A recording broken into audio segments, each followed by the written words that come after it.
பதவிக்காக தந்தையை விட்டு சென்று தமிழ் பண்பாட்டுக்கு அன்புமணி தவறான முன்னுதாரணம் ஆகிவிடக் கூடாது என அறிவுறுத்தியுள்ள பாமக எம்எல்ஏ அருள், கட்சியில் நிர்வாகிகளை நீக்கவும் நியமிக்கவும் மருத்துவர் ராமதாசுக்கே முழு உரிமை இருப்பதாக திட்டவட்டமாக தெரிவித்துள்ளார். பாட்டாளி மக்கள் கட்சியினுடைய நிறுவனத்தில் இருந்த மருத்துவர் ஐயா 45 ஆண்டு காலமாக தொடர்ந்து நியமனங்களை வழங்கி வருகிறார். கட்சியினுடைய தலைவர் முதல் கிளை செயலாளர் வரையில முழு அதிகாரம் பிடித்த ஒரு தலைவர் பதவிக்காக பெத்த அப்பனை விட்டு கொடுத்துருவாங்க. எனக்கெல்லாம் பயமா இருக்கு. எதிர்காலத்துல அன்புமணி அவர்கள் ஒரு தவறான உதாரணமா மாறி சொல்ல பயமா இருக்கு.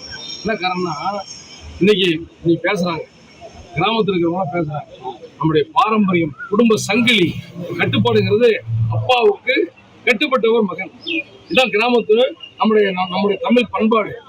ஆனா இது அதை மாறி எல்லாமே நாங்கெல்லாம் யார பாடவரை பாக்குறோம், நம்முடைய சென்னையாவை தான் பாக்குறோம்.